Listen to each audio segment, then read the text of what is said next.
বার্ষিক 2% চক্রবৃদ্ধি সুদের হারে 2p টাকার 2 বছরের সমূল চক্রবৃদ্ধি পরিমাণ কত হবে? তাহলে সমূল চক্রবৃদ্ধি সূত্রটা কি জানি আমরা?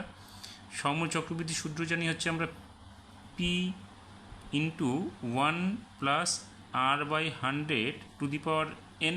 তাহলে এই অনুযায়ী যদি আমরা বসাই, এখানে p বলতে এখানে 2p টাকা বলেছে, তাহলে আমরা এখানে লিখব 2p ইন্টু 1 প্লাস r/100। এখানে r কত? 2r%, তাহলে এখানে আমরা লিখব 2r/100 n বলতে কত? এখানে 2 বছর, তাহলে এখানে আমরা লিখব 2। তাহলে এটা কী হবে? টাকা হয়ে গেল। এখন দেখো এখানে 2 দিয়ে এটাকে কাটলে কত হবে? তাহলে 2p ইন্টু 1 প্লাস r/50 টাকা। তাহলে এটাই হবে আমাদের উত্তরটা, কি যে সমূল চক্রবৃদ্ধির পরিমাণ হবে 2p ইন্টু 1 প্লাস r/50 টাকা।